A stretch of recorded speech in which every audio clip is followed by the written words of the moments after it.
Dear students, in this video we will study about angular displacement, angular velocity and angular acceleration. Firstly, let us discuss about the angular displacement. As the name specify, is the displacement of the particle when it is moving at some angle. Angle means, for example, let us consider a particle is moving in a circular path. Initially is at position P.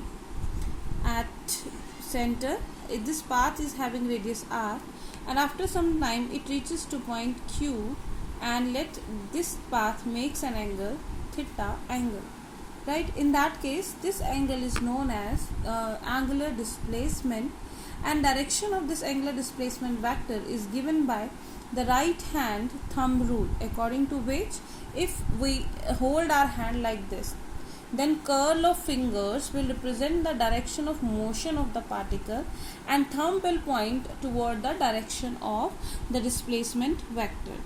So in that case, this theta is known as the angular displacement and is given by the formula arc upon radius. Arc is PQ upon radius is r. So this theta is angular displacement. Angular displacement. Its unit is radian, as angle is measured in radian, and it is a dimensionless quantity. So dimensionless, so we'll write m0, l0, t0.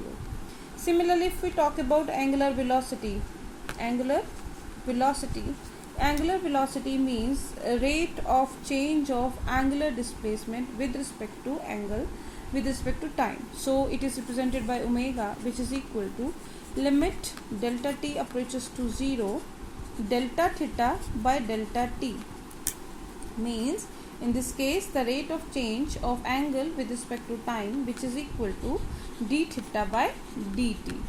So clearly it will be having units. This is measured in radian, this is in second, so unit will be radian per second, and the dimension formula will be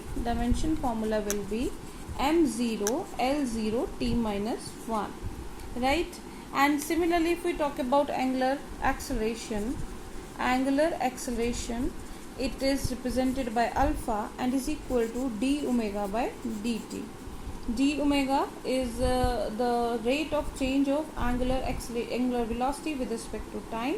So again, if we talk about the units, it will be radian per second square, radian per second 2, and dimension formula will be m0 l0 t minus 2.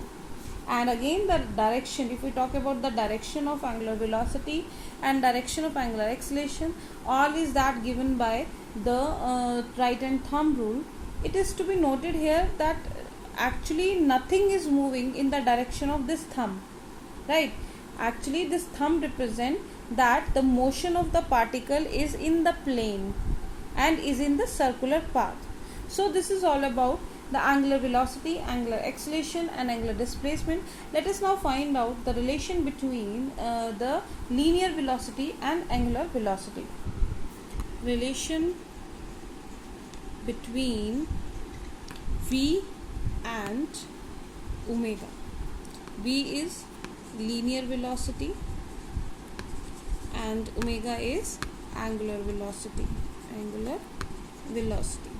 Now we know that linear velocity v is equal to the linear change in linear displacement delta L by delta t. Also our angular velocity omega is equal to delta theta by delta t. So from here we will find out delta L, which is equal to v delta t, and delta theta is equal to omega delta t. Since the motion is circular, so we will use the formula angle theta is equal to arc upon radius. Now let us consider here arc is having length. If we talk about this length is given by delta L and r is radius. So in that case delta theta is equal to delta L by r.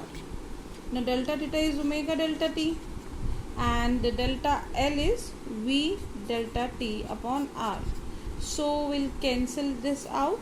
So v is equal to r omega. This is the relation between linear velocity and angular velocity.